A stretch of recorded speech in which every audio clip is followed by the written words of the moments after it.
Let's continue with part two of our conversation with Fareed Zakaria. Let's talk about America's current relations with two powerful players on the world stage who, apropos of the title of your book, are no stranger to revolutions. We're going to start with Iran. I know you did a Washington Post column on this a few weeks ago. As things stand today, Iran is set to reject a United States proposal to end a decades-old nuclear dispute. And what I found interesting about your column in the Post is that you seem to believe that peace and stability in the Middle East hinges on a deal between Iran and the United States on this nuclear issue. Lay that out for us. How come? So let's begin by noticing, we tend to not in the press focus on good news. And I would argue that what we really have had in the Middle East, in a broad sense strategically, is some very good news, which is that Iran's efforts to essentially upend the American-led or the American-created security order have failed. What the Iranians realized was that they were weak, and so they couldn't really fight directly against the American-led order, which would have meant fighting against Israel, against Saudi Arabia, against the UAE. These are the pillars of the American-led order.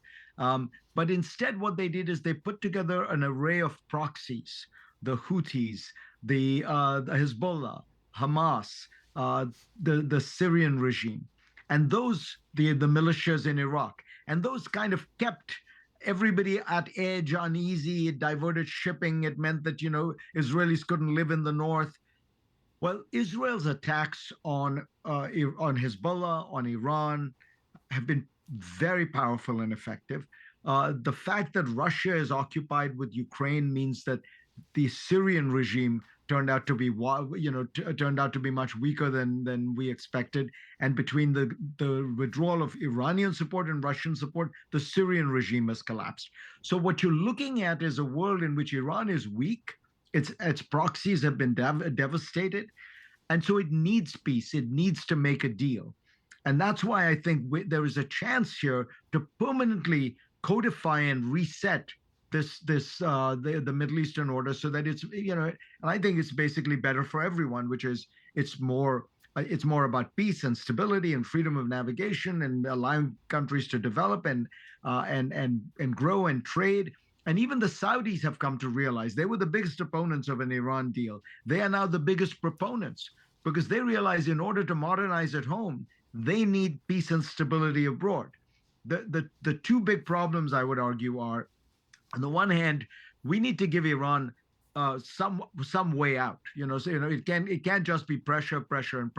There has to be some reward for agreeing to these terms. And the second is Bibi Netanyahu in Israel, who is unalterably opposed to any deal. And I think he is basically unalterably opposed to anything that relaxes tensions in the region, because right now his survival as Prime Minister of Israel depends on the idea that there is a wartime emergency, which is why he has to stay vigilant. He has to be Prime Minister.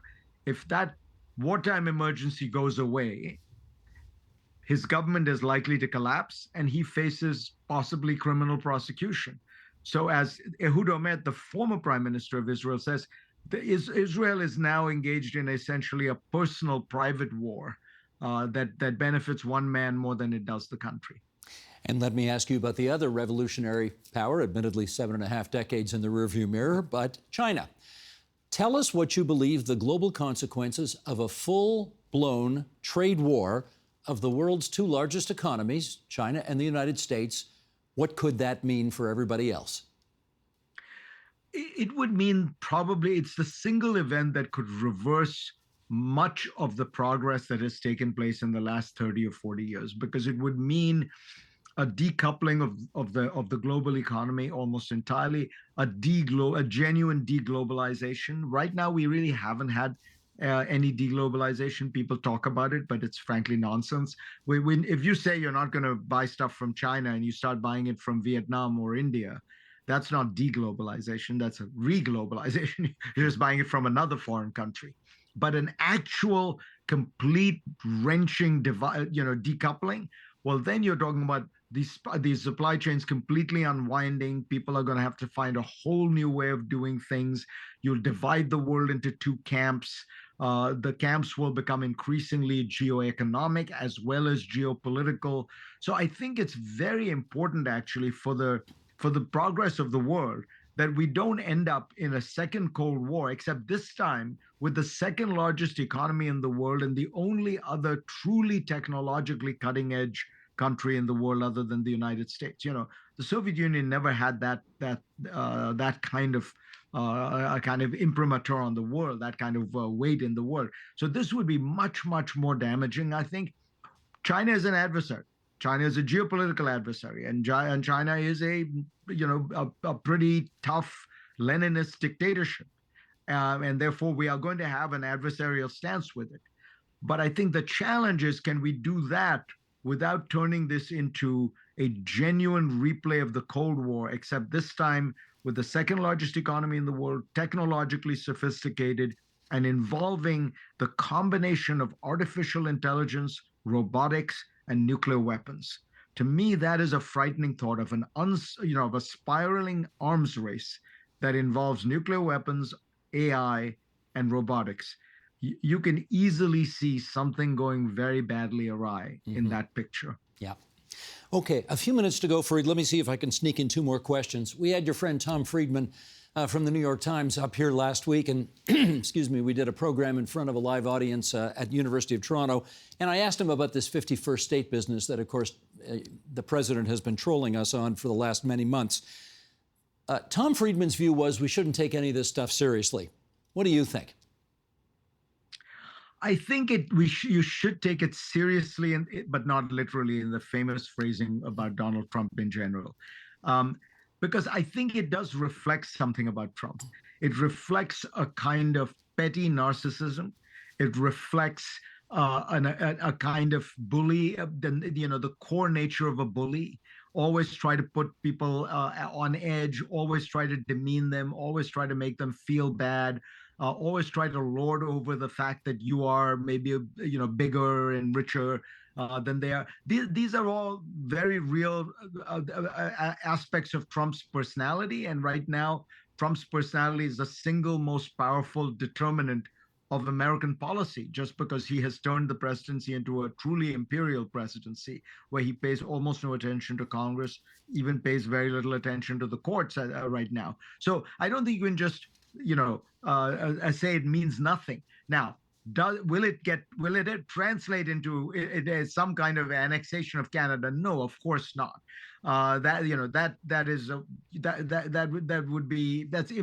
absolutely implausible. It's not going to happen. But the fact that you have a country, that you have a president treating one of America's oldest, most reliable, most responsible allies, a liberal democracy of the highest order, that has espoused the same values the United States has, at times lived up to those values even better than the United States has.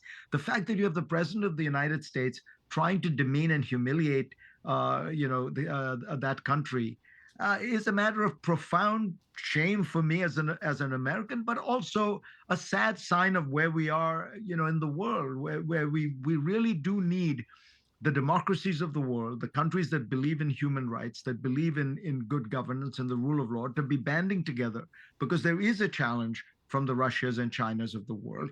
And instead, we have this kind of mean-spirited, narrow-minded nationalism and protectionism that Trump is trying to turn into the new narrative.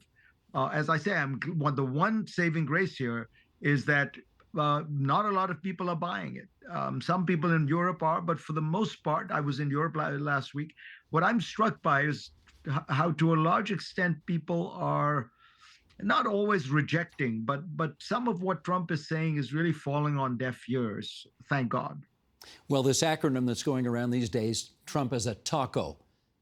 Trump always chickens out. We certainly hope that's the case as it relates to his interest in our becoming the 51st state. What you should tell him, by the way? Go ahead. You're too big to be one state. So what you really have to do is take the 10 provinces, probably make it into 5 states, which would mean the Republicans would probably get one of them, right? Alberta. Yeah. But there would be 4 Democratic states. There would be 8 new Democratic senators. That would be a permanent Democratic majority. That might that might make Trump realize this is not such a good idea. You would have thought he'd thought that through already, but I guess not. Anyway, global liberalism certainly seems to be in considerable difficulty these days, particularly Western democracies. This may seem obvious on the face of it, but you and I have both seen polls which show that younger people aren't necessarily as sold on Western democracies as perhaps people of our generation are. So how about reminding them why this is a form of living, a form of governing ourselves, that we really shouldn't take for granted and should do whatever we can to try to maintain?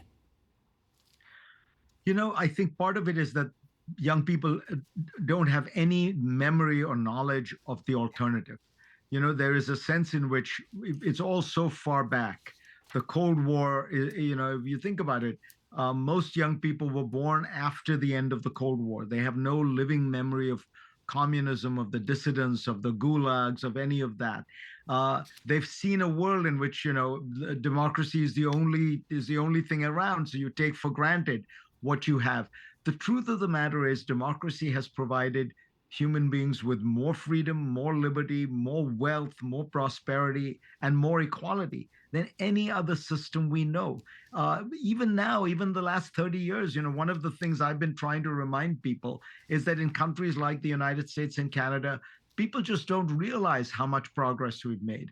If you look back 30 or 40 years ago and look at the average size of a Canadian house, average size of an American house, they're 50% larger today. They have an extra bathroom. That people have more cars. Those houses 40 years ago were not routinely air conditioned. Now they are. If you look at life expectancy, you can look at the kind of diseases people used to die of.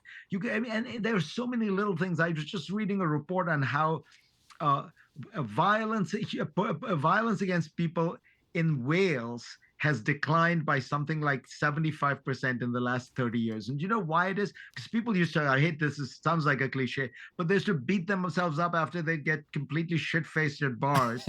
And it turns out that people, there's a social stigma against drinking. People have realized that bottles were being used for that. So you can't turn bottles into weapons anymore because the glass is made so that it doesn't turn into jagged edges. The policing has gotten better. That's the truth is when people talk about how crime is up in New York. I've lived in New York for 30 years. Crime is down 90% since the 1970s and 80s. It's up about 10%. Or post-COVID or something like that. So we just don't recognize the degree to which life has gotten better, despite all the problems, despite all the the kind of foibles.